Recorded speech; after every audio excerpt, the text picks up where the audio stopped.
Everyone to this virtual meeting. This is a formal council committee. The public proceedings will take place live on the internet. The meeting will be recorded for future viewing.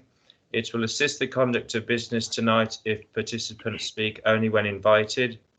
Members of the public are welcome to view the proceedings but should not make contributions at that meeting, apart from the public forum, which is a little later. All members of the committee have received the reports in advance and had the opportunity to read them. The reports are published on the internet. All participants should mute their microphones and video feed when they are not speaking. Anyone wishing to speak should indicate using the raise your hand button on Microsoft Teams. Please remember to unmute your microphone and switch on your video feed when it is your turn to speak. Speak clearly and slowly into your microphone. If you do not have the hand button, please type your request to speak in the chat function. When the item on which you have contributed is concluded, you may leave the meeting by using the red hang up button if you wish. Finally, I ask for everyone's patience with the use of technology. I apologise in advance if we experience any unforeseen difficulties, which we shall try to resolve. So here we go. Number 2, apologies for absence. We've received apologies from Councillor M. Aston and Councillor P. Sahota. Okay, any substitute members tonight that can get on? Yes, Chair. Yeah, we've got Councillor J. Carroll for Councillor M. Aston, and we've also, or we should have, Councillor C. Perks for Councillor P. Sahota.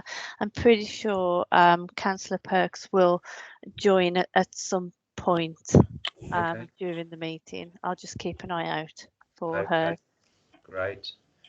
Any declarations of interest under the Members' Code of Conduct? None declared. Oh, we've got a hand there. Who's that one? Councillor Cowell, Chair. Okay. Thanks, Chair. Just for the minutes, obviously I am a council tenant, and also in respect of item 9, I did engage with the homeless prevention team some years ago prior to actually coming into this tenancy. Thanks, Chair. Okay, thank you. Moving on to number 5, to confirm and sign the minutes of the meeting held 28th of January 2021 as a correct record. Have you all received? Agreed. Agreed. Are you all happy with that? Yeah. Okay, thank you. So we go to number 6, public forum. Any members of the public wishing to speak tonight about any matters relating to place? Nothing as yet.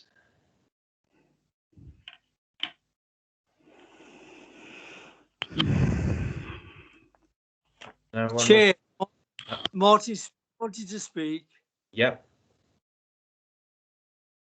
He asked Okay. today, phoned me today if you could speak, so I don't think I'll contact Yep. him. Yep, he's come on. Here we go. Okay. Thank you, Chair. Regarding the Housing Board is on your agenda tonight. Just a few comments we wanted to make from Dudley Federation point of view. We've looked at the report that's been forwarded for tonight's meeting, and there's a couple of comments that we'd like to make. We see that one of the recommendations is that the Housing Board want to put somebody forward for the scrutiny panel. We disagree with that because the Housing Board is for housing, and you look at various things from across the piece.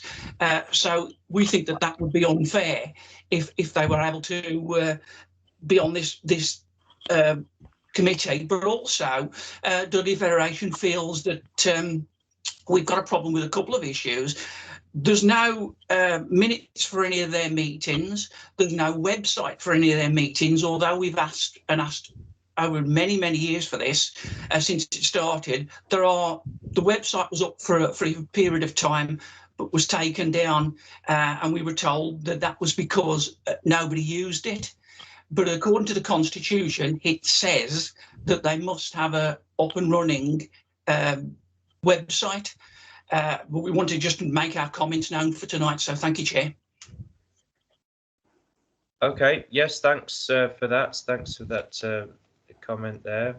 Any other comments?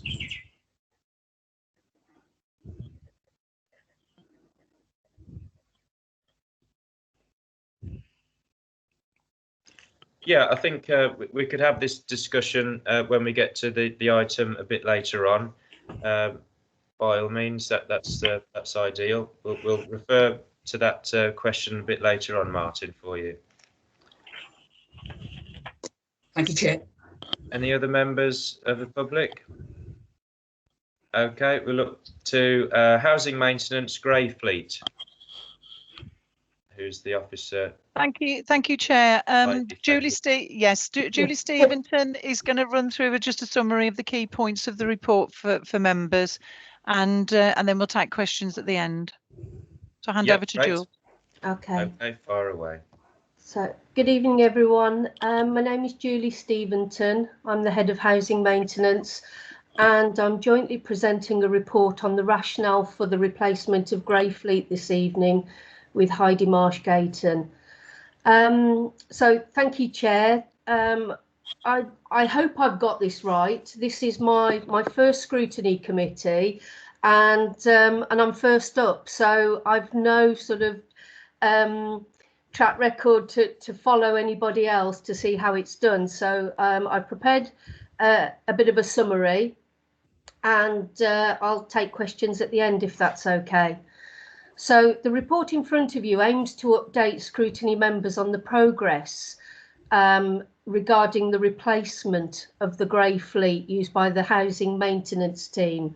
So it is restricted to the housing maintenance team and not the council as a whole.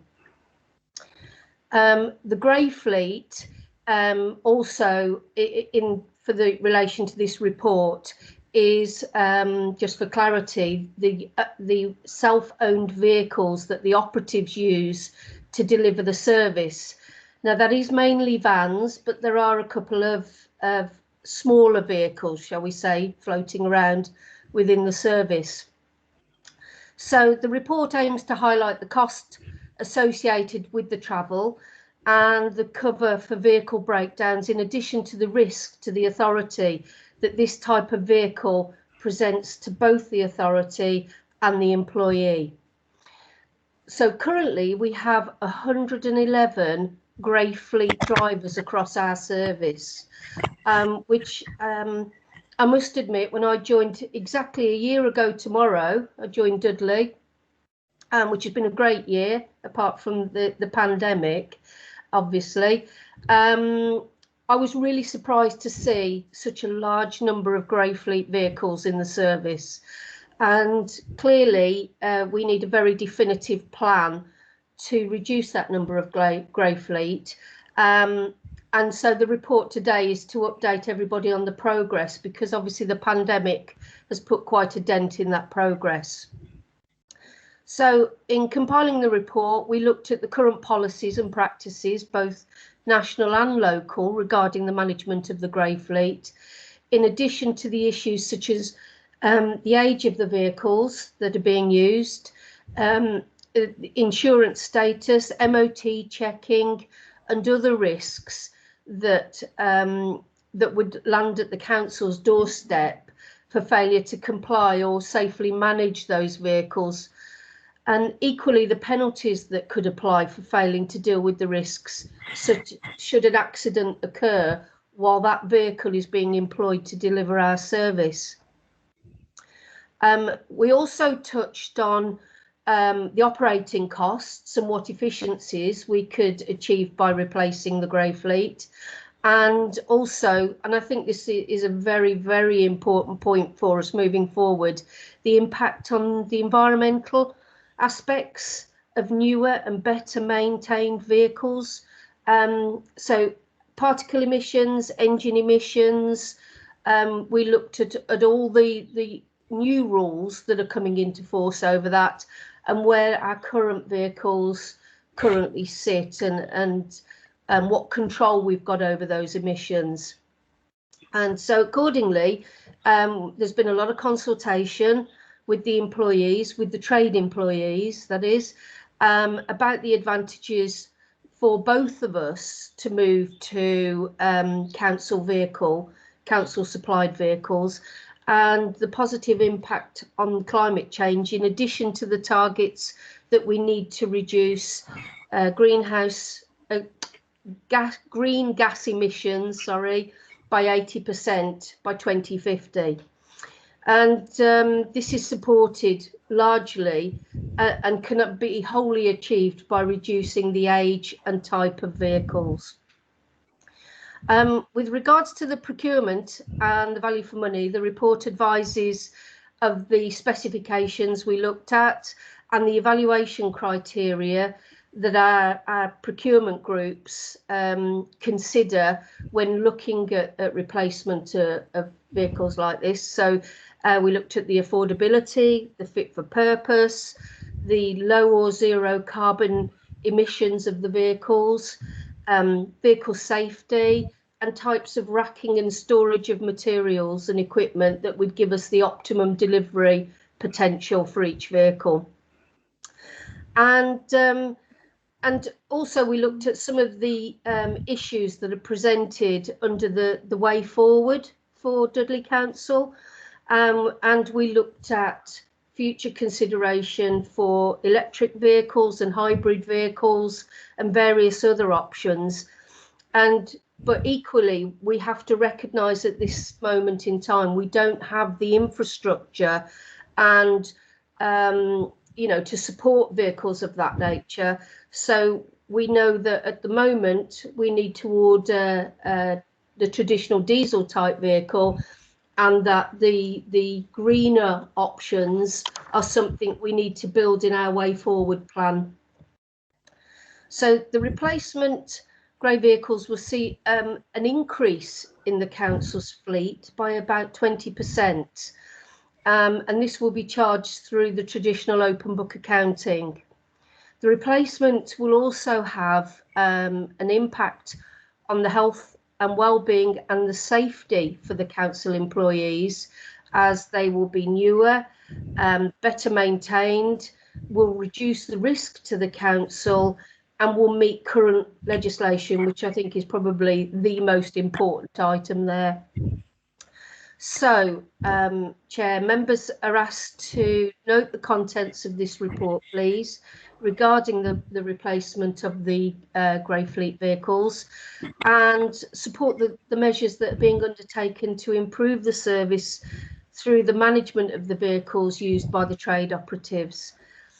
Thank you, Chair. I'd be happy to take questions, as would Heidi. I'm speaking for you. Sorry, Heidi. Yes, no problem. Okay. Thanks, Julie and Heidi, for that report. Any questions or comments from the committee? Councillor Cowell. Yeah, thanks, Chair. It's just a quick question. I think I substituted on this committee, it's probably going back to 2019 now, so obviously it's under previous leadership. But I know I think one of the reports that we were looking at that night was actually around housing stores and surplus building materials left on site after jobs have been completed. And I think one of the rationales mentioned then for this replacement for the grey fleet was that they couldn't take away surplus materials. I think it's something to do with insurance, and that would be one of the benefits of doing this scheme. And I just thought perhaps I don't think it's picked up in the report, and it's clearly going to have you've got cost savings in terms of the materials themselves, and there's obvious benefits for the environment. So I just really wanted to throw that into the mix. I think it's something that perhaps is an important benefit from this proposal that we ought to keep on the table. Thanks, Chair. Thank you. Response, Julie? Yeah. Evening, Councillor Cowell. Thank you for the question. It's a very important point, and it's something that actually in a longer term plan, once the replacement vehicles have been put in place, you're absolutely right. At the moment, because of our waste licence arrangements, we have to have a lorry service that follow our tradesmen around picking up the rubbish. And for smaller items, we could pop them straight then onto the back of the vans. So it is a long-term aspiration, and you're quite right. It's an important point. Okay, thank you. Just you. a little something for myself. You mentioned we haven't got the infrastructure at the moment for electric vehicles, and it's something you're planning to build in the future.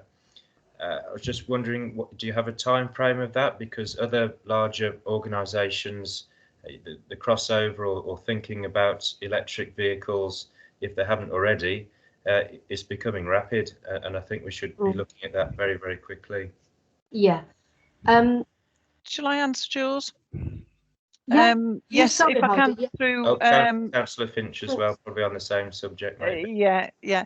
I mean, we're looking at electric vehicles now, and as Jules said in the report, one of the difficulties is we have not got the infrastructure to be able to roll out, lots more electric vehicles. One of the problems as well at the moment is the cost of electric vehicles is so prohibitive. Even if you look at a refuse vehicle, it's probably about 3 times the cost of a diesel refuse vehicle. So we've got some way to go, but the first thing is around the infrastructure. And I think now we've got the climate group, cross-party members are on the climate group, and we are now pushing those actions forward to really try and get this infrastructure in place so that we can start looking. With Jules' fleet, I think we're looking at around 5 to 7 year period that those will be. They're Euro 6, so they're really good, although they're still diesel, I accept. But when we look at replacing those, there should be no question that they will not be replaced with electric vehicles. But we're just not at that point just yet. Okay, great. Councillor Finch, do you want to put your mute button? There we go. Julie, thank you, Chair. What it is, you're having all these vans, great. I can see the logic where you're going. Does that mean that there would be no big lorries following these vans around, picking stuff up and whatever, and delivering stuff now? Will they be doing it themselves? Okay. Evening, Councillor Finch. It's nice to, hi, it's nice to meet you. We would still have the larger lorries for the very big deliveries. So where we have kitchens and various bits and pieces like that, where the sheer size, you can't get that amount of kit into the back of a transit van or a smaller van, then we will still have the lorry fleet running around doing that, but obviously greatly reduced. But we also do the balance of the lorry work is to do a fly tipping service. Now that's something that we have discussed at a wider level about how we will continue to deliver that if we do reduce our lorry fleet. But at the moment, the lorries will still be available, would be available in the long-term plan, just not at the number that I have at the moment. Well, that's the question. Like fly tipping, I think Heidi could take that on board with her section anyway. So you could reduce your lorries straight away there. What I'm concerned about is that Jewson deliver all that. So they're not council lorries, are they? So we shouldn't have no lorries on the road.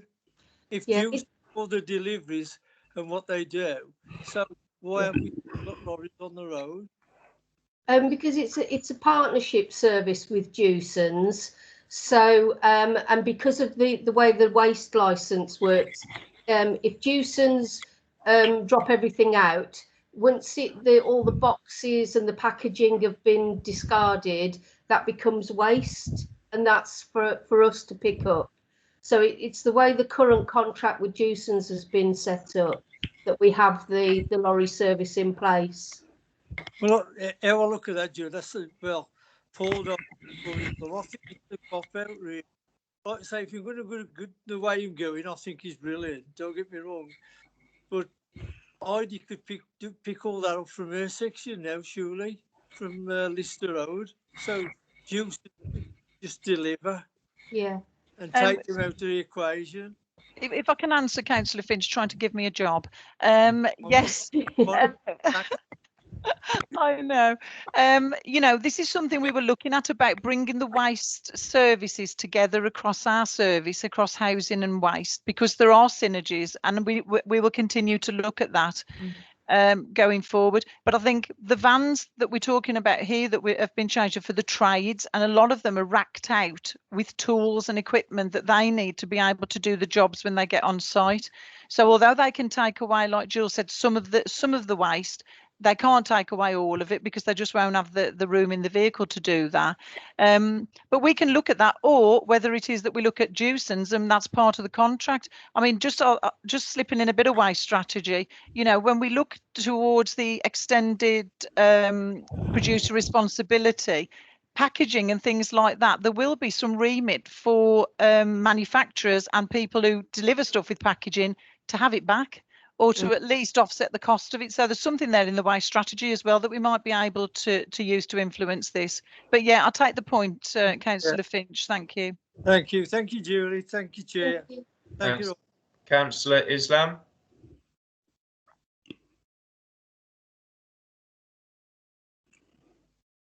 Thank you, Chair. There's one figure's been mentioned, that there will be 20% increase in the grey fleet. Apart from that, there are no figures of any meaningful sense. So am I right in thinking that paragraphs following heading the way forward, that's section 36, this report is basically about showing us that you are going to conduct a review of methods of delivery and policies of operation, and when you do replace the fleet, what considerations you will take into account in terms of items such as climate change and safety of the drivers or operatives. Other than that, I don't see much in that report, but maybe I misunderstood the purpose of the report, so forgive me for that.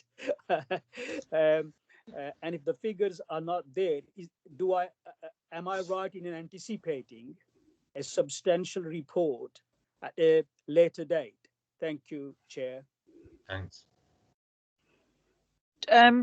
Sorry, Councillor Islam. The 20% is the 20% increase in council fleet. So it's not an increase in the grey fleet. This is a reduction in grey fleet. Ultimately, the purpose of this has been around removing grey fleet for all the reasons in the report. Health and safety, you know, some of these vehicles, because they're the person's own vehicle, are quite old, you know. So when we think about emissions, the new vehicles that we've bought, which now become council fleet, not grey fleet, and a person's own vehicle, we have control over that now.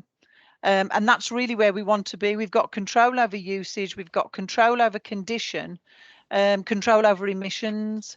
So, I mean, I don't know if Jules wants to pick up anything on the numbers, but really the numbers are, we have changed these vehicles and we have taken some of those points that you just raised into account in that process of getting to where we've got to so far. Julie, I don't know if you want to add anything more. Yeah. Thanks, Heidi.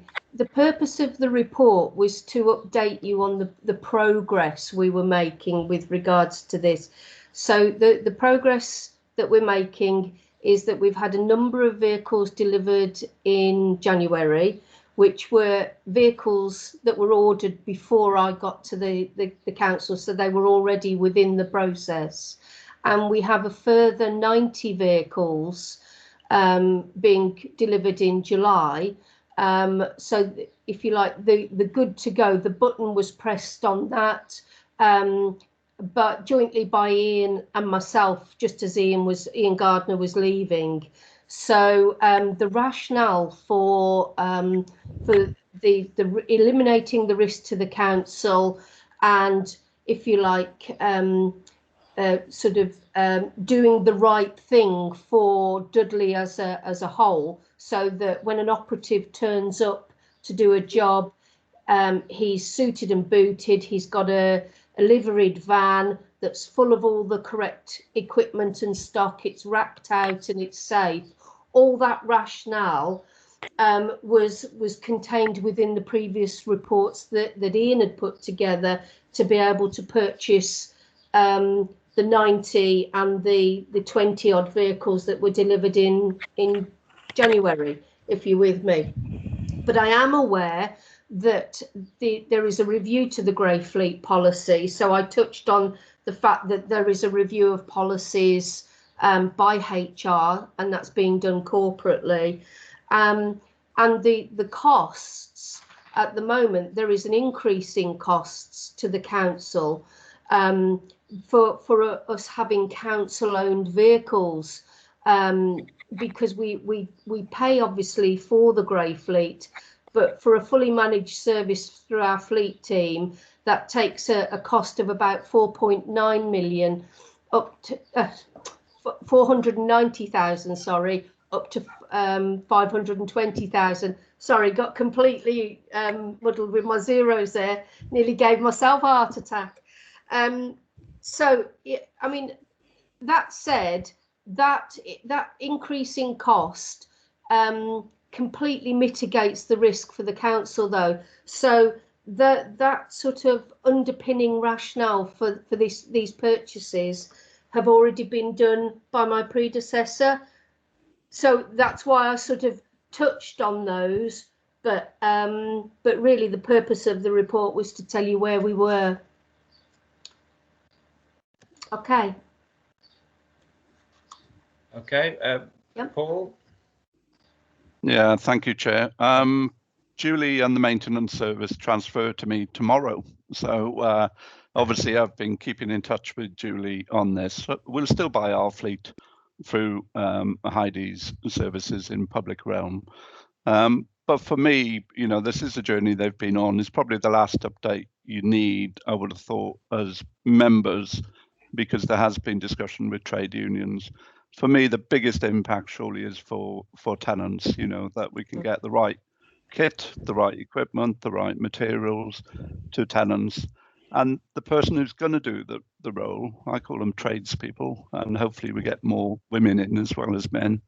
The people who do the role arrive in a van that says Dudley Council on the side. And I think that's absolutely key in terms of reassurance, rather than we turn up in our own private vehicles.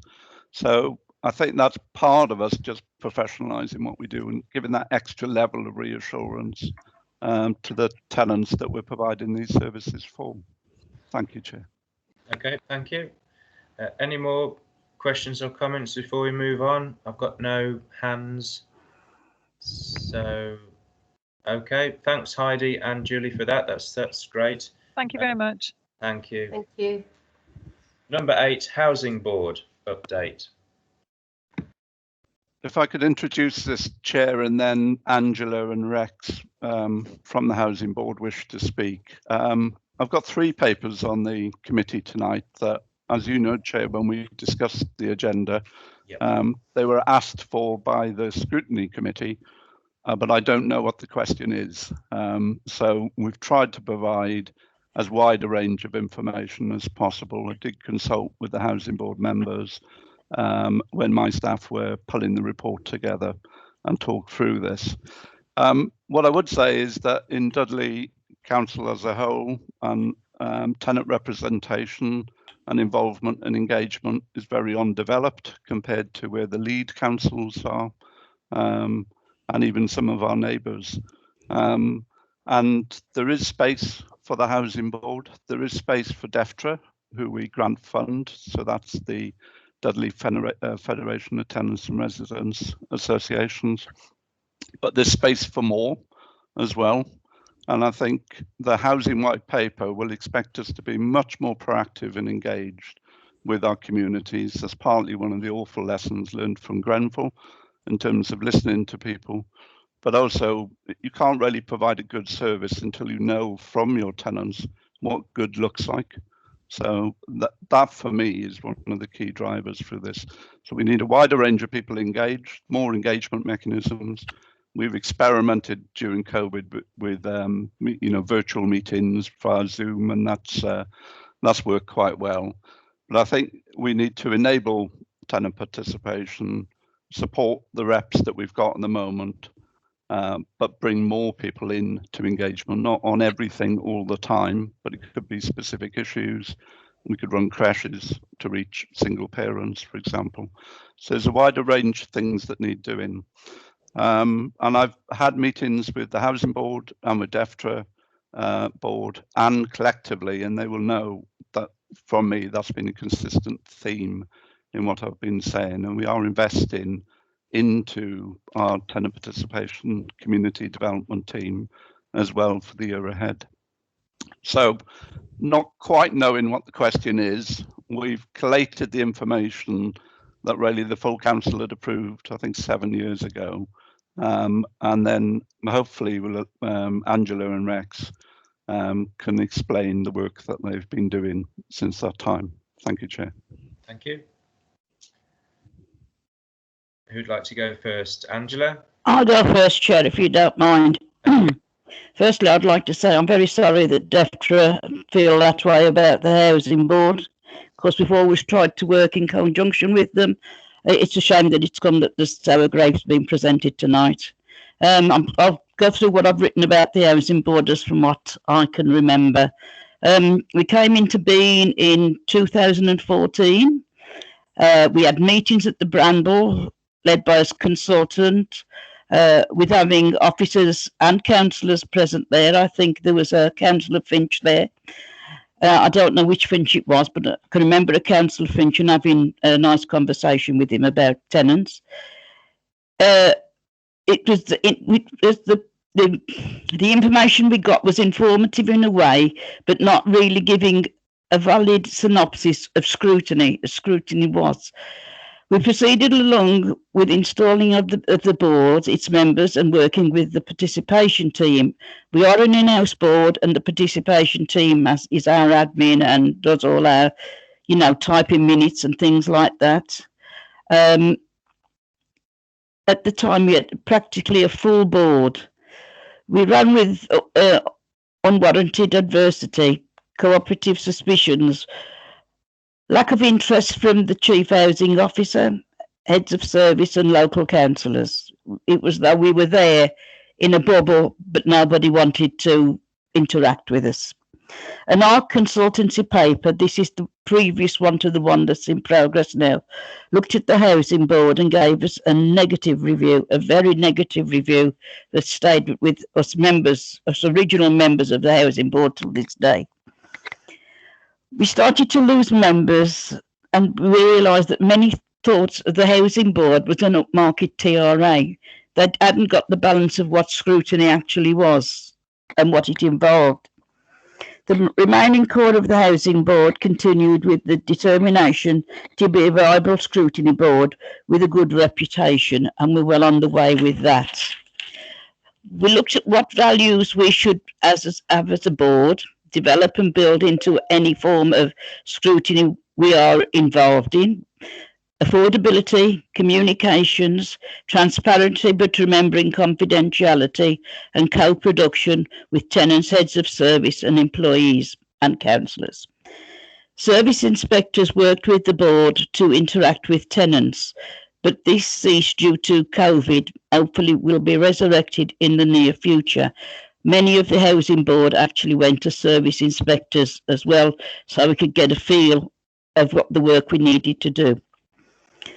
In order to have more input with Scrutiny, especially on with this social housing white paper, we've upped our meetings from one meeting a month to one meeting the first week of the month on a Tuesday, and a second meeting the third week of the month on a Tuesday. Our forward planning and planning we run with at the moment is complaint trends, annual review of the Housing Board constitution, because we've noticed a lot of flaws in that, and if we need to move on the way we want to move on, we've got to look at this as well.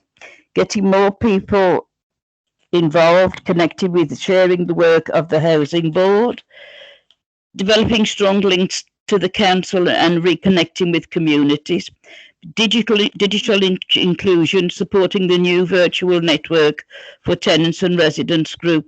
A lot of the community reps on the housing board now prefer to do Teams than go into Harbour buildings for the community reps meetings, but we're still with a full board looking at having face-to-face if we can. Recruitment of new members, including more diversity. We were in that realm, but the person who was going to join us was unfortunately taken very ill and couldn't continue. Developing a new induction pack, annual statement of board activities, news roundup, allocation service review, recommencing work in part 2, developing and setting up mini reviews.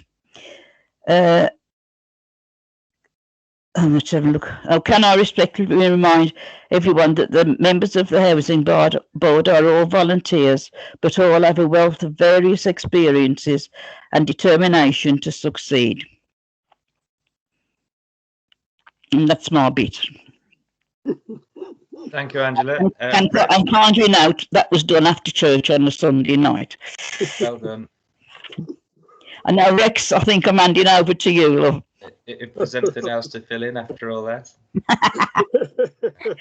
Well, I'm back to my playwriting days.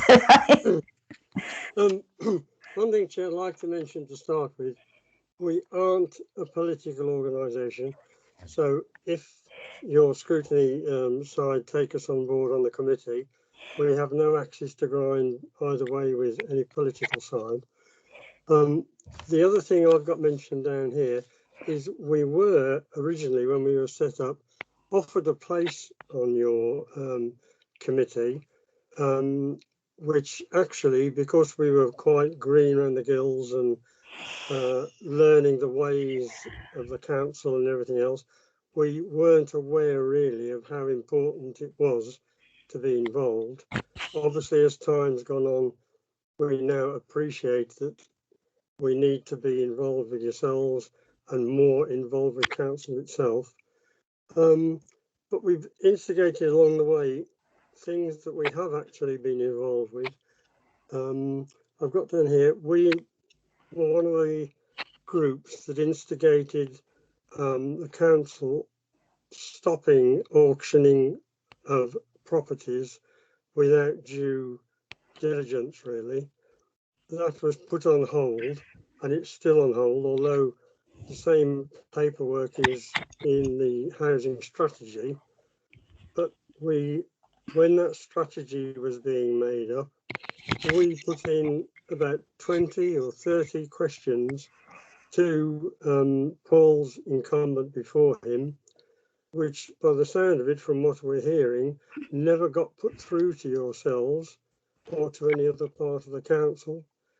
We were left where we suddenly one day had the housing strategy put before us, and it had been signed off without us having actually seen the paper before it was in its final print, which has gone down very poorly with everybody, I think, one way or the other, because there's so many items, those questions are all in that strategy and haven't been answered, which is really, as far as we're concerned, a backward step to a point.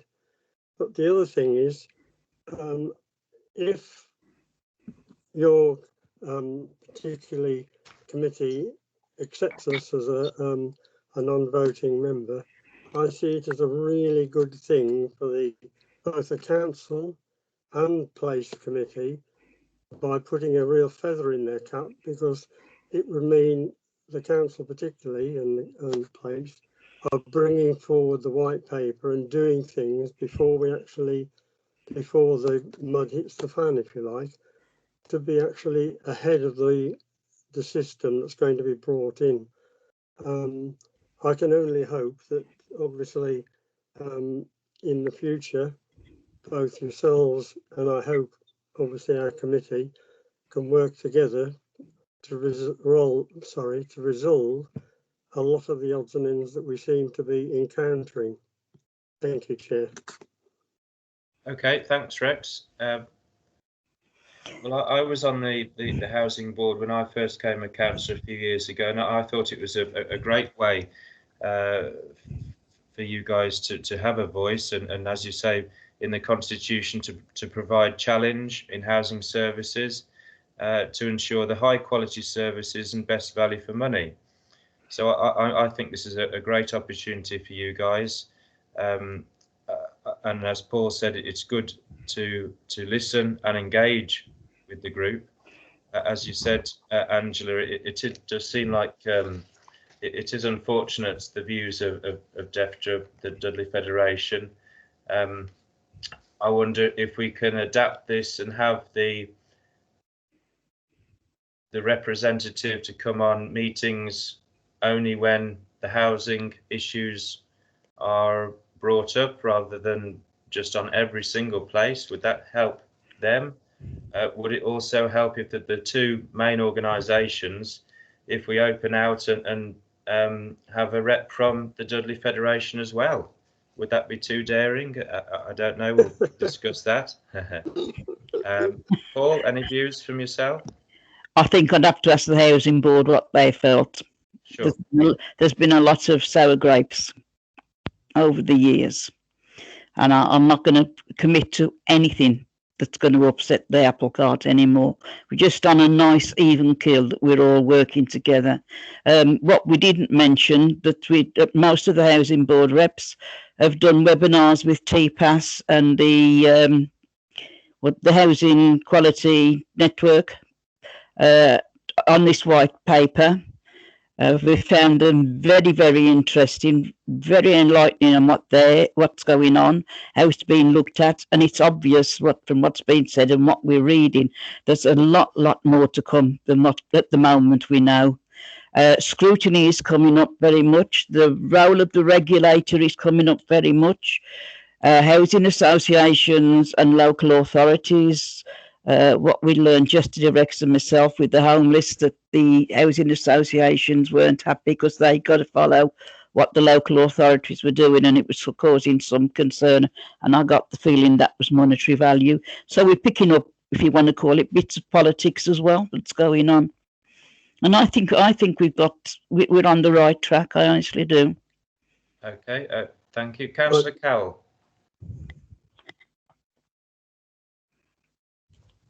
Thanks, Chair. I don't know whether Paul wanted to respond to something first, because I think he's had his hand up. Okay.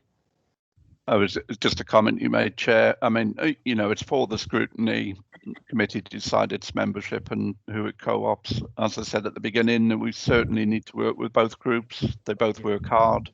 They're both volunteers, all of them, by one paid person in DEFTRA. So we appreciate the work that's done. I'd hate to see something divisive come out of this, but the Housing Board do believe they were invited to have a seat back in 2014, and I think that's where the request has come from, Chair, rather than anywhere else. It was Peter Lowe, who was leader of the council, who invited us. Chair, one thing I'd like to mention is the fact, I think as well, there's a great deal now within our board of knowledge and experience, which is actually not being tapped into by the council or the likes of yourselves at the moment, which is just sort of sitting around. And I hope yourselves, and particularly when the white paper comes, it's going to be opening the doors a lot more. Okay, Councillor Cowell. Thanks, Chair. I have to say, I'm speaking as a councillor, and obviously, as I said earlier, I'm also speaking as a tenant, which is quite interesting because there's some suggestion that I'm supposed to be represented by this housing board, which nobody knows. You can't find any information on them. I mean, just reading the report and the constitution, we're told that they're community based and they challenge housing services. The only problem is that they've got no connection to the community, and it appears to me that they rely completely on GLQ. I mean, this is the first time I've actually seen some members. I can't even find out who they are. They should obviously be representative, and they say they are, but they don't seem to represent anybody. They're not diverse. They've got no connection to any specific community. They're not elected. They're not accountable. Their own constitution says that they can serve 2 3-year terms maximum. So actually some members, and I think some of the members on tonight, technically can no longer sit on that board. The chair and the vice chair are only supposed to serve for 3 years. And again, I think that's been breached. We're told there's 2 annual service reviews. No idea where they are. Act in the interest of the whole borough, but nobody knows they exist. So I question how that happens. Review of effectiveness, including by councillors. I've raised concerns about these people on a number of occasions, and nobody can explain to me who they are, where they are, or what they do. We've got a website that sells shoes. Minutes are non-existent. I actually asked recently Jill Hume for minutes, and she was unable to provide them. 7 years this board has existed, and there's no minutes at all. You know, with all due respect, that's just not acceptable. There's no annual report. It's never been produced. And 12F of the Constitution says that councillors will be kept informed of the activity of the board.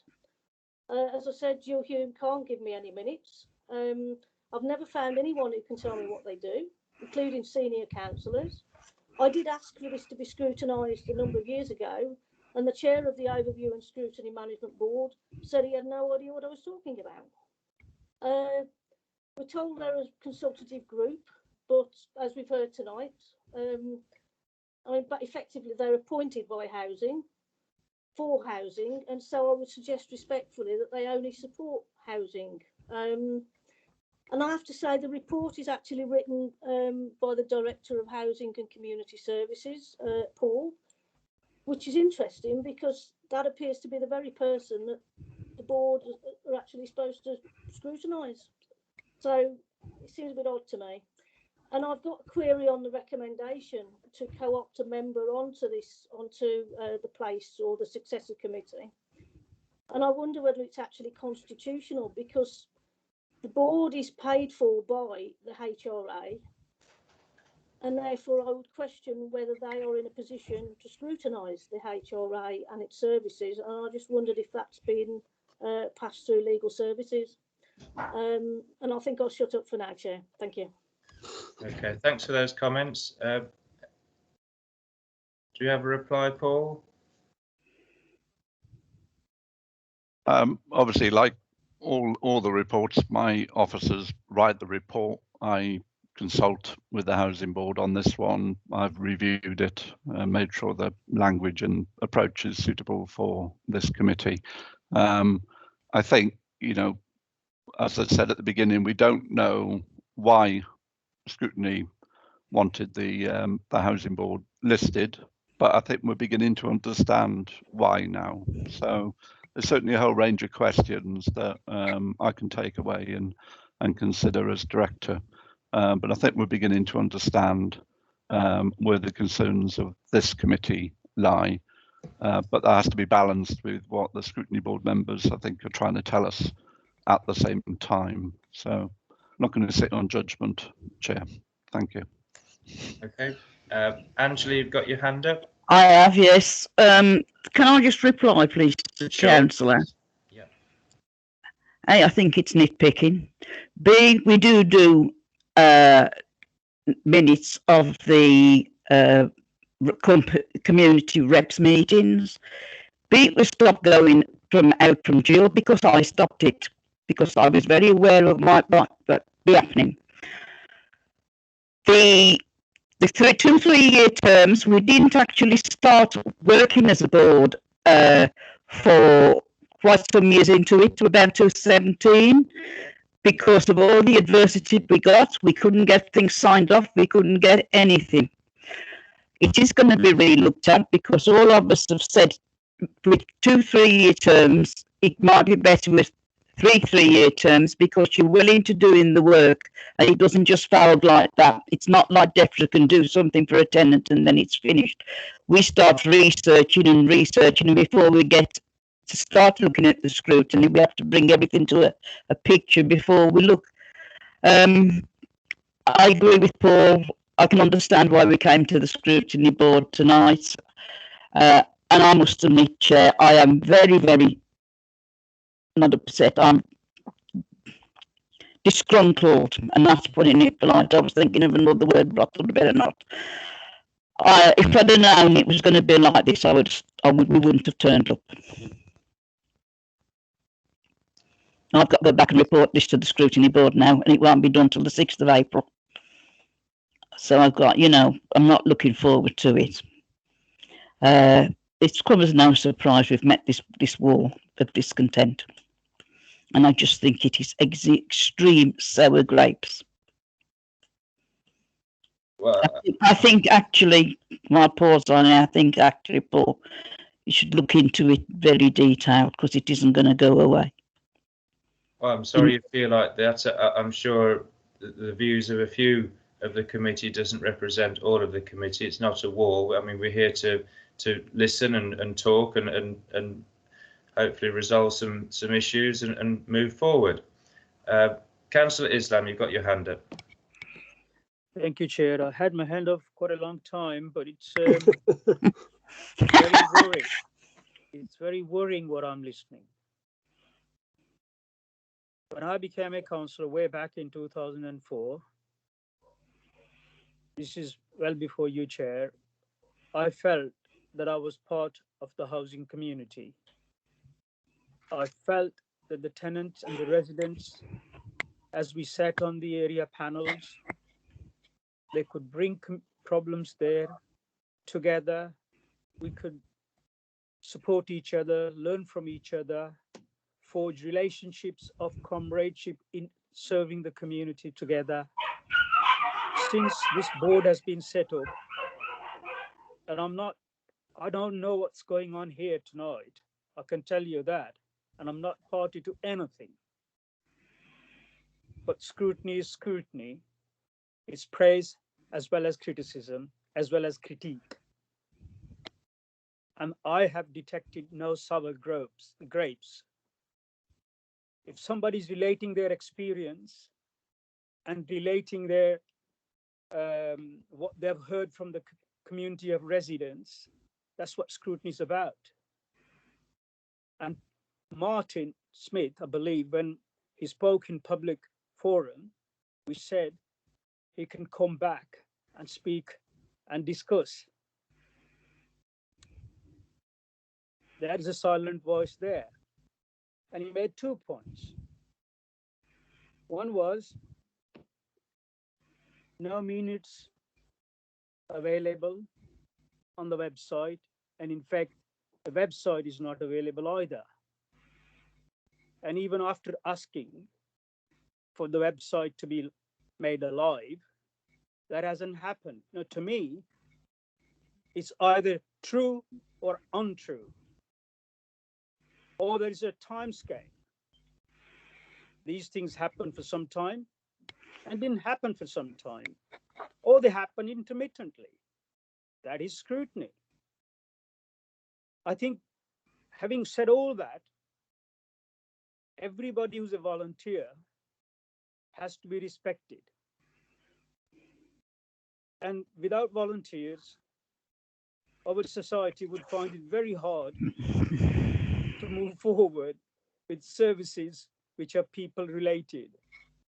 Everything is in one sense people related.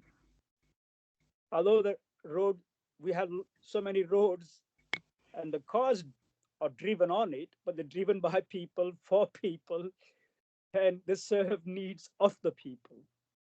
So I'm grateful to all the volunteers, whether they are in the Federation or on the board. But what has come out to me tonight is that we have got a problem. We have got issues. And as Paul quite rightly said, we're not sitting here in judgment, but we're here to listen. And then after listening, let's find a way to bring these two, on the face of it, unhappy groups.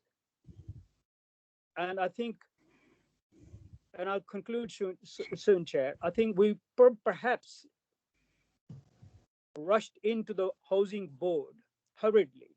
Some of us did make reserved calls, as it were, in those days. But never mind, democracy is about making your views heard and winning sometime and losing sometime.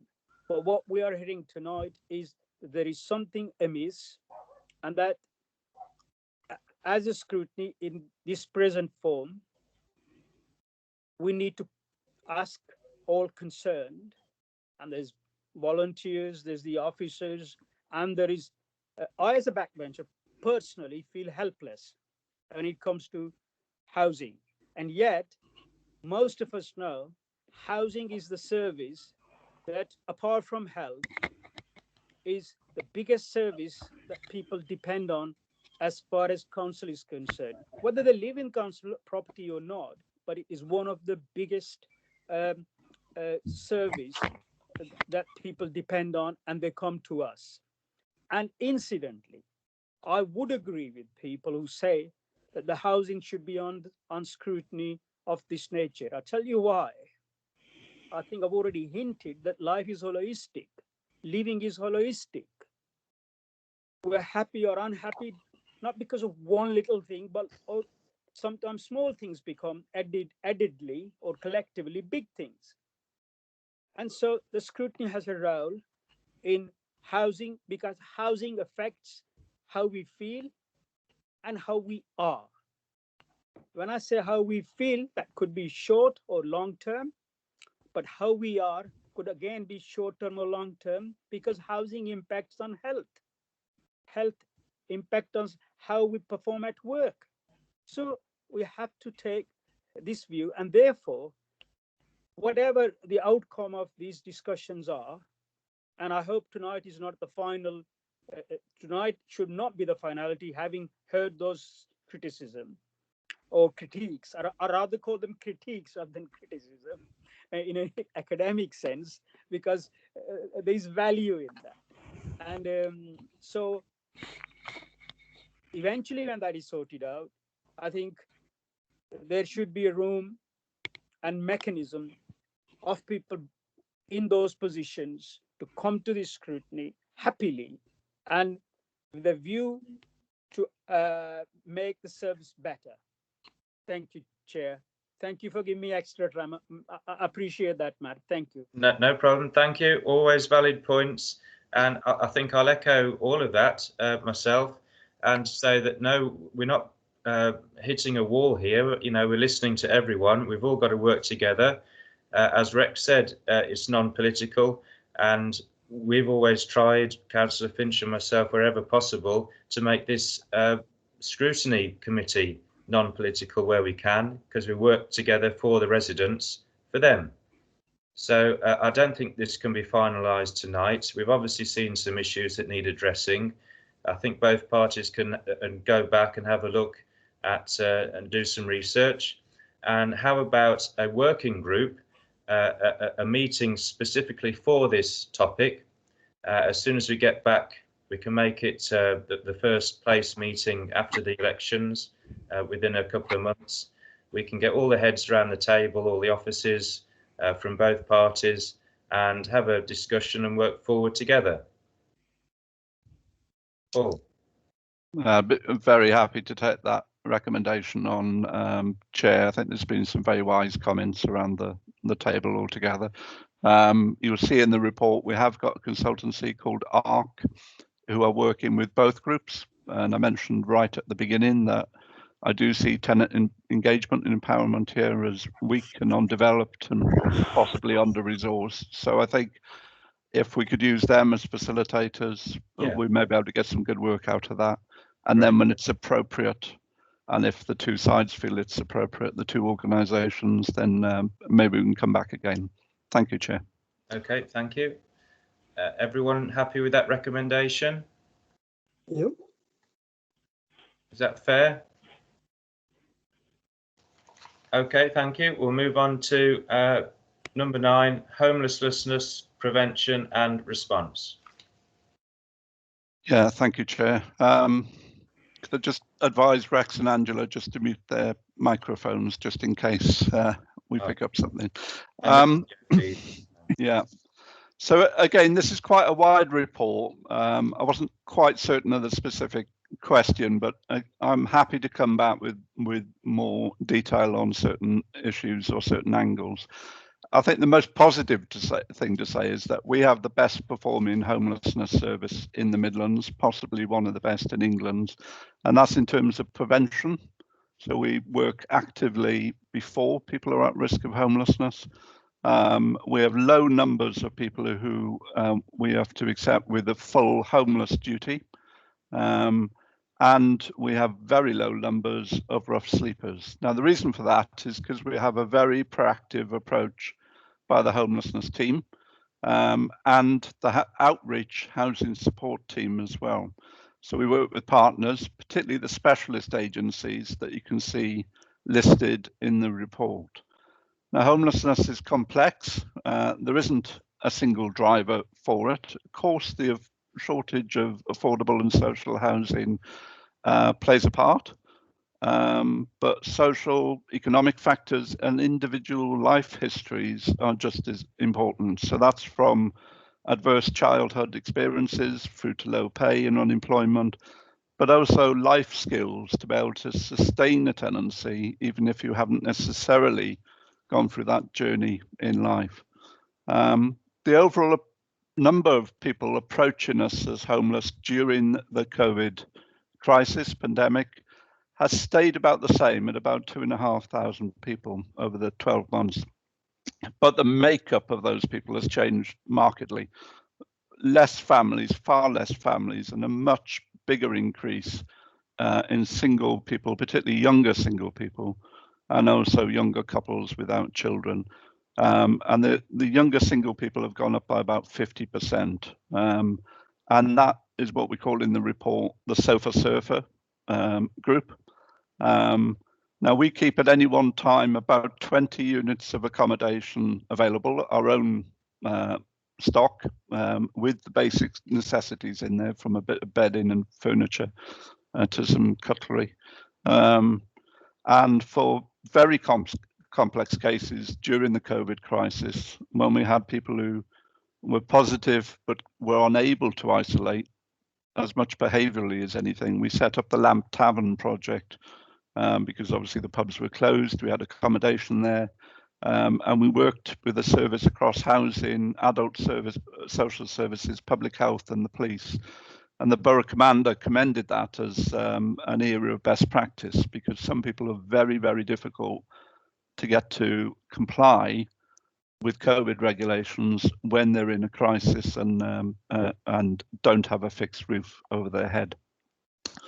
During the year, we bid for and received a total of £650,000 of central grant money from MHCLG. That allowed us to expand our support services, particularly Housing First, and to develop some move-on accommodation, further outreach work, and it's also allowed us to work more effectively around people who are on the danger of being evicted, despite the moratorium on evictions through the court, and ensuring they were able to stay in their home and weren't illegally evicted during that. So we expanded Housing First. Now, Housing First specifically works with rough sleepers and people who have a history of rough sleeping, go in and out of accommodation, failed tenancies. And we received more funding there because there was an underspend in other parts of the West Midlands. So we actually outperformed our targets. We didn't get more people from other parts of the West Midlands, but we were able to get more funding to do more for our local folks. So we get rough sleepers and people with multiple needs into accommodation and then surround them through our own dedicated support workers and other agencies. We surround them with support, information and advice so they can keep a tenancy. We've got very high levels of sustainability, so people move on from there into their own long-term tenancy with us, and that's been very successful. The Housing Support Service also, as set out in the report, have managed to get in £110,000 in backdated benefits for people, raised people's awareness of almost £200,000 worth of eligible benefits and grant they weren't about to receive. And then for the housing finance team, we've made over £1 million worth of discretionary housing payments. Now, those are mainly, they're cross-sector, cross-tenure, but they're mainly to people who aren't on a housing benefit or universal credit, and obviously certainly not on full universal credit or housing benefit unless there was a delay in the system. So that has sustained a lot of tenancies during COVID. So I think, just to conclude, the sector is waiting to see what happens post-COVID. There were some predictors last summer that we could have a tidal wave of homelessness as economic stimulus and support for jobs ended, and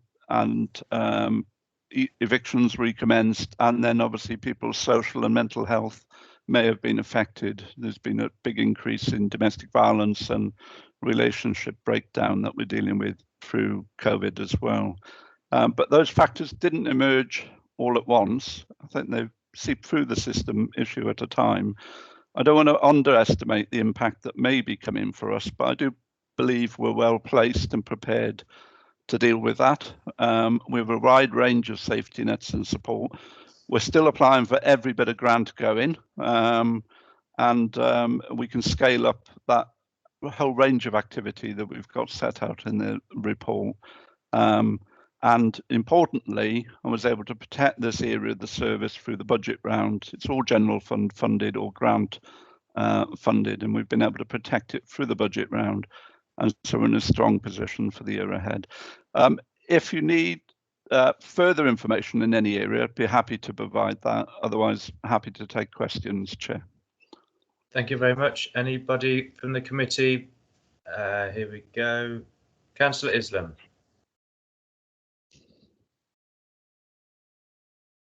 Thank you, Chair, and thank you to Paul. I think it's quite a comprehensive report and a very enlightening report, as well as encouraging. Yes, Paul, please keep on applying everywhere you can get bit of money for Dudley. We need it. My specific question is regarding point 14 or para 14 on page 17. I'm glad that we were able to get that much money, and but I had issues in my ward. I don't think the councillors were primarily kept in the loop, and when we did get involved because of residents informing us what was going on, I don't think we received a satisfactory handling. I don't think we dealt with it satisfactorily. Some of the questions still have not been answered, and they are on the emails. And that is more to do not with us as councillors, but with us as councillors who have been approached by the citizens. At one stage, citizens who live in, I don't want to name the street for obvious reason. I am that concerned about it, but I can tell you that councillors, the residents heard it from other sources. They approached us, we came to the officers, we were given information, but when we made suggestion how to assuage the raised feelings of the residents in the street, I don't think we have been told of any progress. And I don't think that's good, because when you put a housing unit of this nature, you know yourself, Paul, I'm sure from your own experience, one thing goes in hyper gear, and that's the rumor mill, and you can't stop it.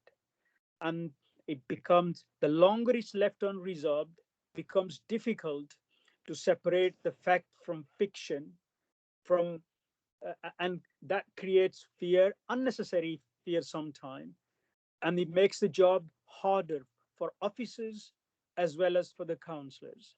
So if you are not familiar with what I'm talking about, I can talk to you offline, or at least send you a small email. But I think you know where that money, that extra money that came and where it went. Welcome all that. I even appreciate that there was a very short window of opportunity and you didn't want to miss it. And that is not the issue. It's how it was handled with the residents in the area. I mean, there were very, very sensitive issue. And again, I can't go into detail in terms of individuals. You wouldn't expect me to. Nobody will. But I had to escalate,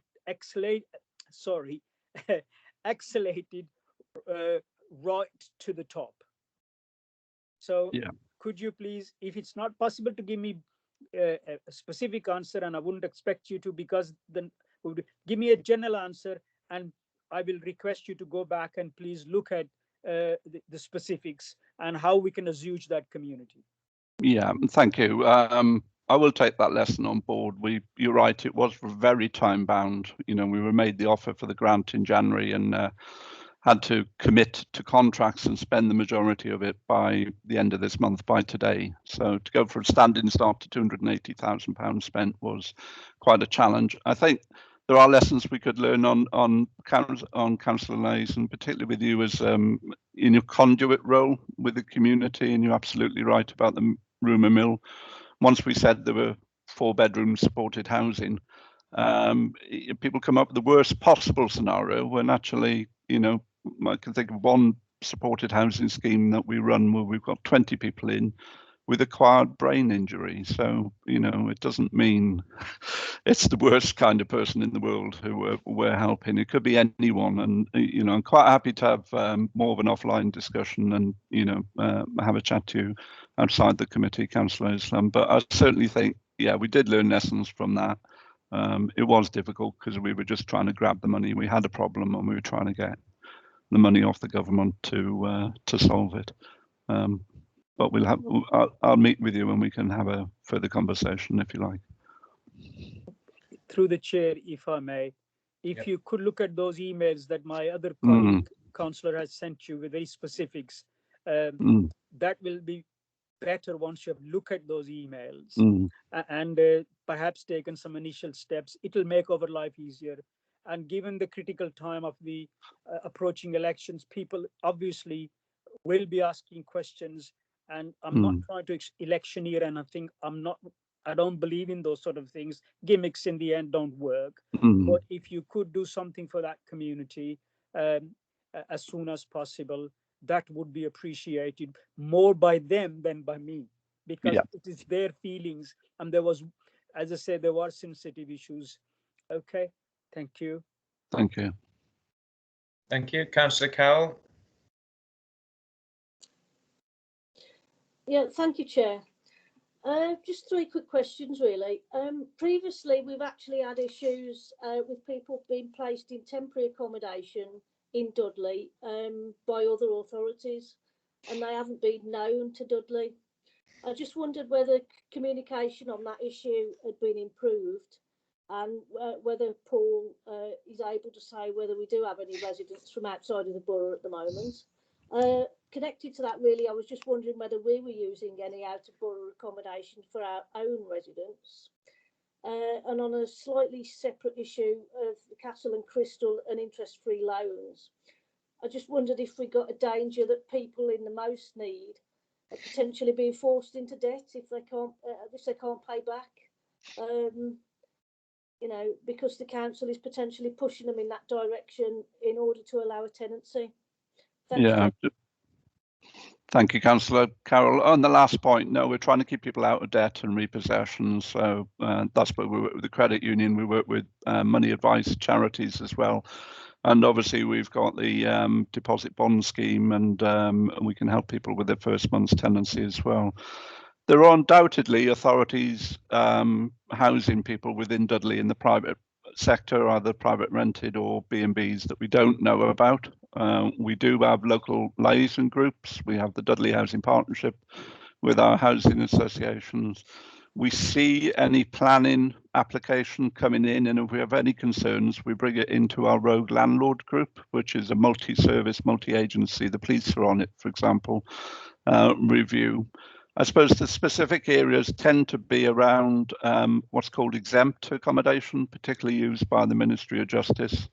So we don't have enforcement over it, but it's effectively a shared house managed through an organisation that provides living support and cleaning and management of the property. But we don't know where those would be because they don't need planning necessarily. Certainly, the only thing they might need is building control approval, and they don't need housing registration as a HMO. So we've made those concerns as a sector, and I've personally made them back to Ministry of Justice and MHCLG that the council should know if those placements are going on and that type of accommodation is being used in the borough. Thank you, Paul. And thanks, John. Thank you. Okay, any more questions before we move on? Okay, thank you, Paul, for that one. We'll go on to housing market, affordable housing and potential assistance to first-time buyers to assess the housing market. Thank you, Chair. Again, it's quite a wide-ranging report. I'll talk around it because there's some complexities to talk through, I think. We did get more overview on what we should be presenting to you because of the sub-questions about the supply of affordable housing and potential assistance to first-time buyers. So you can see in there that I've talked about affordable housing, routes to ownership, and the options available to people in terms of social housing, private rented, routes to ownership as well. Generally, the housing market is influenced by factors well outside of our local control. Governments of all flavours have favoured home ownership in policies over the last 30 years. And then you've got macroeconomics in terms of the wealth of the UK is heavily tied up in physical assets, our homes, or in debt, you know, our mortgages. And that is a different model to other European countries. We've also got a supply and demand issue. The developers will point to the council and our planning department as not approving things quickly enough. We, certainly as housing directors, point to developers having approval and then sitting on the land, waiting for prices to go up.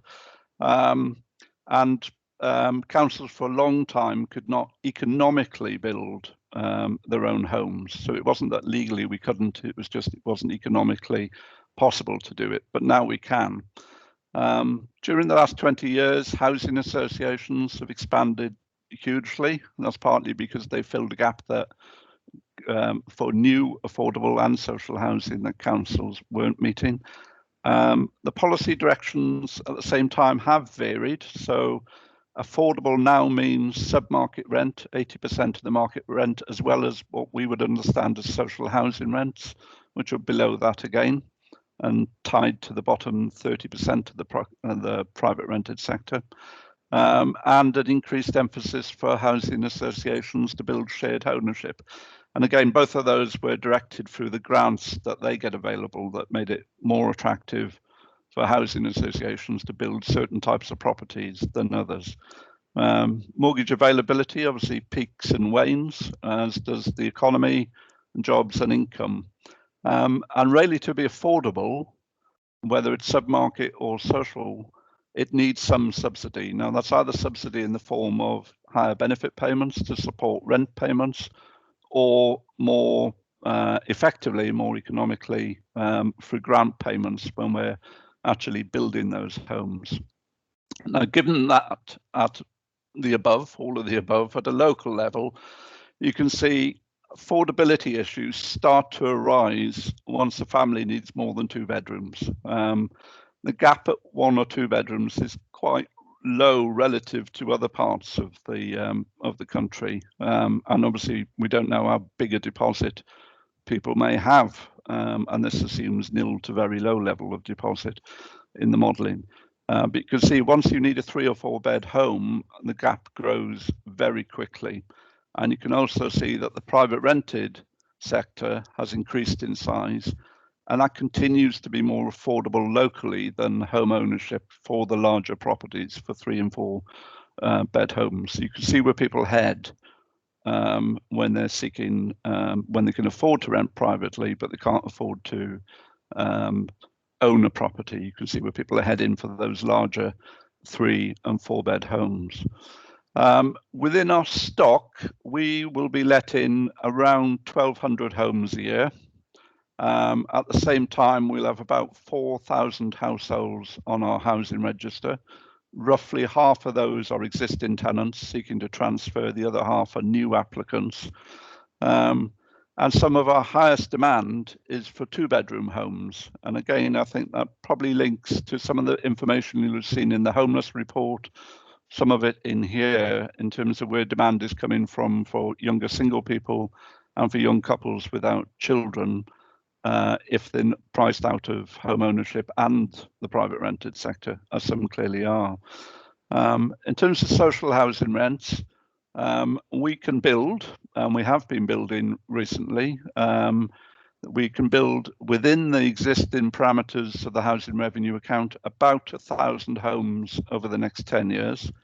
And our existing housing associations on the same kind of budget and business plan scenarios could build about the same number for rent, but they're also building for shared ownership and low cost entry into the housing market.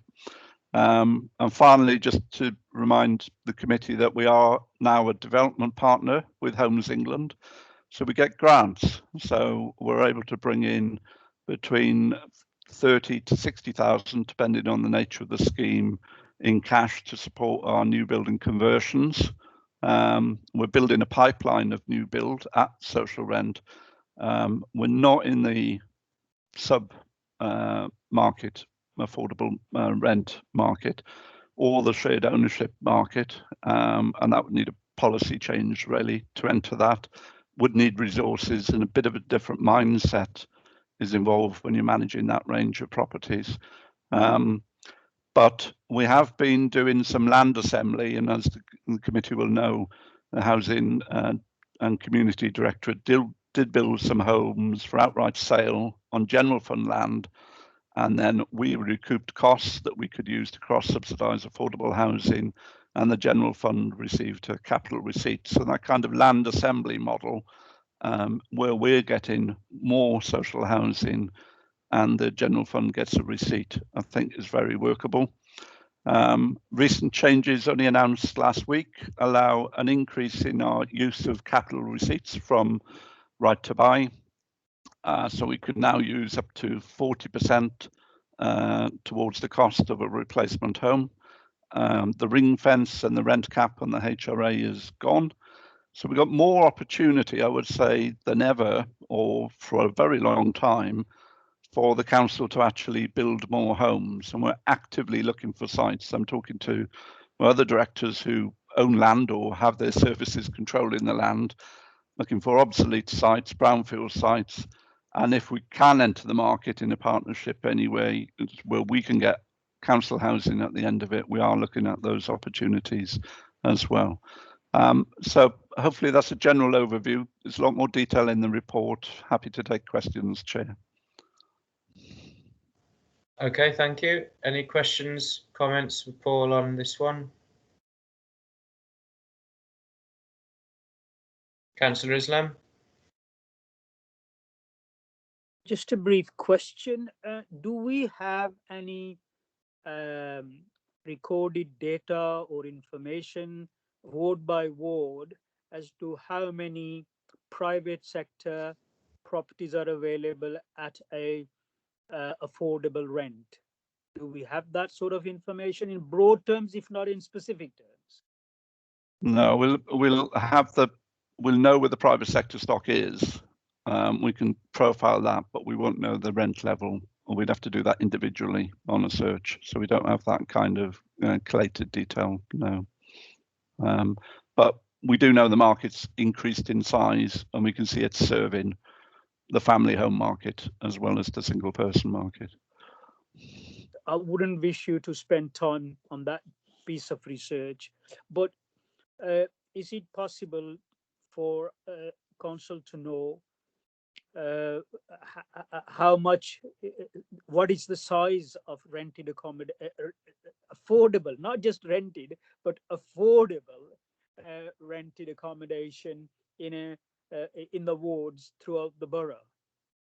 Yeah, we could do that. Yeah, and we'll have that. So generally, we're the majority landlord by a long way with our 21,500 homes, but there are around 5,000 housing association homes in Dudley as well. So we can certainly do that.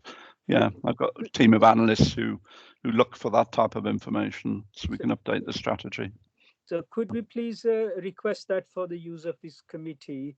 Because you see, this impinges on a lot of other things, like we said, holistic issues like, you know, health and education and benefits. And also in the reason I'm interested is, Paul, is that I want to see how we can benefit from the economic activity that is happening in my ward. As you know, there's quite a bit that is happening. Metro, the high street, then the issue of building new homes in certain historically unused lands. So that's why, if you can, it will be helpful to see whether the benefits of all these developments will be percolating into those areas of my ward.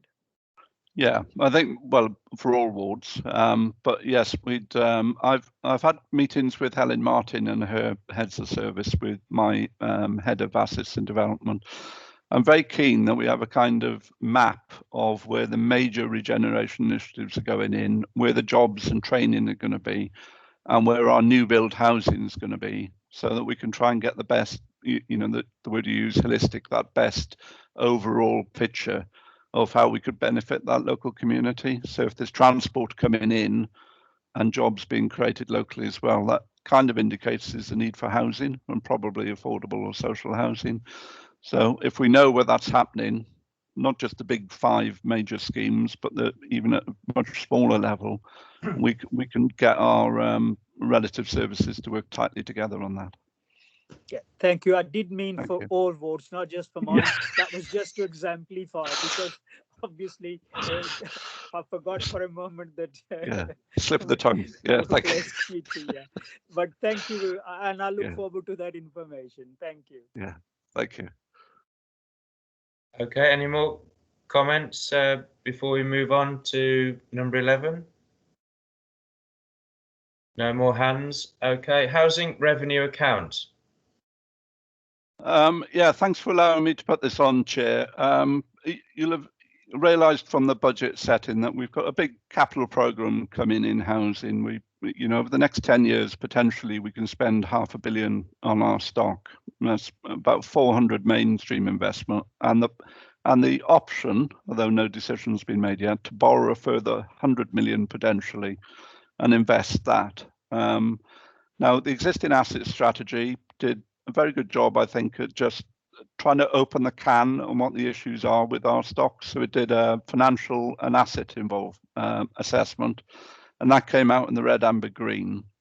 And when I arrived, I said, well, we're missing a leg. We're missing the community leg in terms of not just housing needs, but the community input into what red, amber, green actually means when we come to do a full investment plan.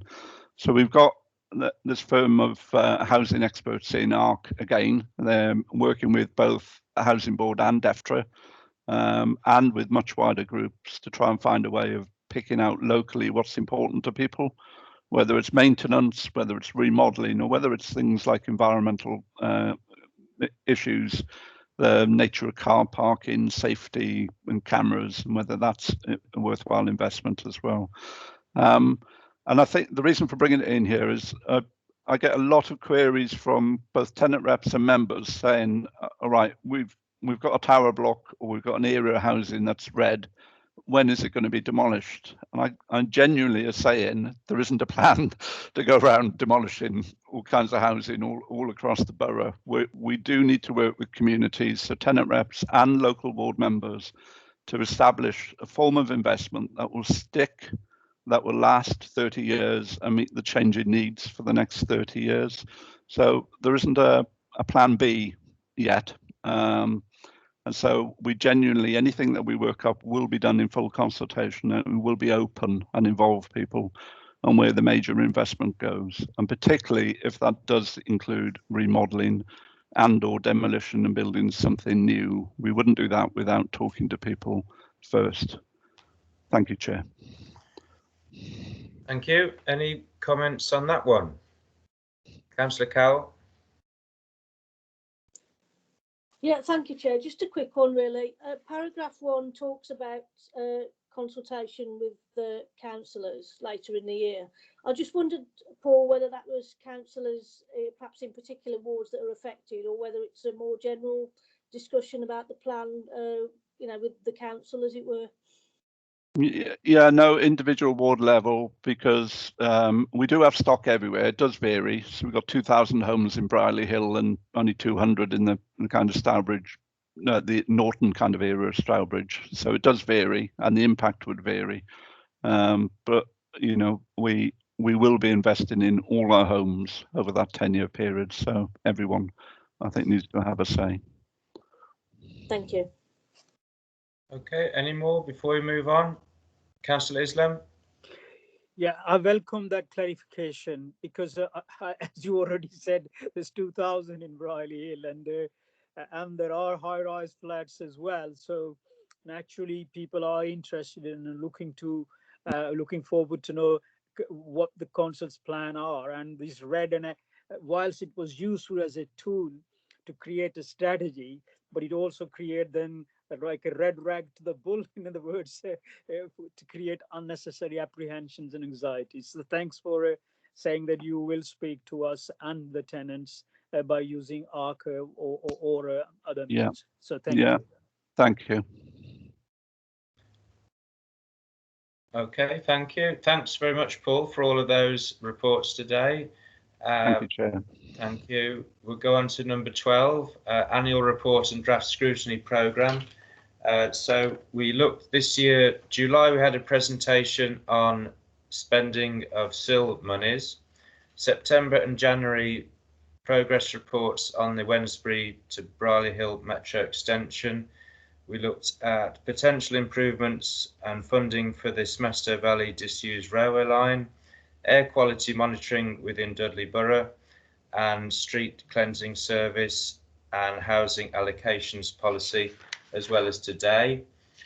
We've mentioned today that we could do with a working group for the housing board subject, which we can look at as soon as we get back next year. Are there any suggestions from the committee for other topics for next year's programme, please? Or do you want to have a think about it between now and then? We like to have a mix of subjects from the committee and also from the officers, ideally. Councillor Martin. Thank you. Yes, the emerging waste strategy might be useful because that obviously has big implications for all local authorities, and including Dudley, and it sort of has tentacles that reach out right across all areas of the council as well in terms of what they do to feed into this waste strategy. But obviously there'll be some big things that local authorities have to do quite quickly, and it might be useful to include, you know, the waste strategy, and you may want to, you know, look at how you can return to it as well, because it's going to be a big piece of work for the council, isn't it? Yes, we did have a good presentation from Heidi at the end of last year, and at that time she was setting seeds of the introducing the food waste trials, which will be coming in next year. So that'll be one particular aspect of it. But yeah, okay, great. Waste strategy. Councillor Finch. Yeah, I wonder if you could put for next year the potholes and the state of the roads in the borough. Yes. Because, you know, we're having problems, but like I say, we'd like to keep a check on them, keep on the front to get them done. Thank you, Chair. Yeah, no problem. I think this was probably an exceptional year with the amount of snow and frost But yes, we can certainly look at that as well. Any other? Chair, on that point, I don't know whether you've had any inquiries recently, but I've had a number relating to, I think potholes has started the conversation, but members are saying to me there needs to be a little bit more clarity, and scrutiny would be useful around how the local authority approaches highways maintenance and carriageway resurfacing. Yeah. Because the perception is with the public and with some elected members that actually are we doing the job properly or economically, or is there a better way of trying to reduce the number of repairs to the road surfaces? And I think people, so it kind of evolved into well, what does Dudley do? How can we, have more clarity around, how an elected member can also feed into how the local authority, identifies, the roads that it puts onto its rolling highways maintenance program of work. So I think Alan, that's a really good suggestion, but maybe we could just slightly widen it a little bit. Yeah. Okay. Yeah, sure. We'll have an overview of that that entire aspect then. Okay. Chair, we touched upon this during the discussion on Wensbury to Brierley Hill Metro extension. This aspect, with a lot of regeneration work is happening in the borough, but the claims that this will benefit the communities on the corridor have been made, probably with lots of facts and figures, but in terms of speculation. And I think it was pointed out that we're not seeing much work being done approaching people so that they can benefit from this regeneration in the corridor of regeneration.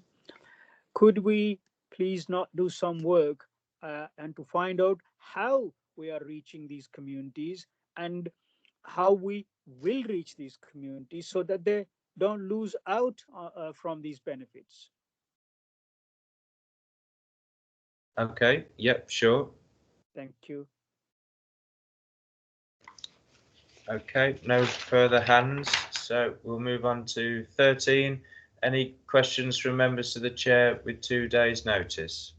None, Chair. Okay, Karen, thanks very much. Okay, that's it then, folks. Thanks very much. Thank you, Chair. Bye.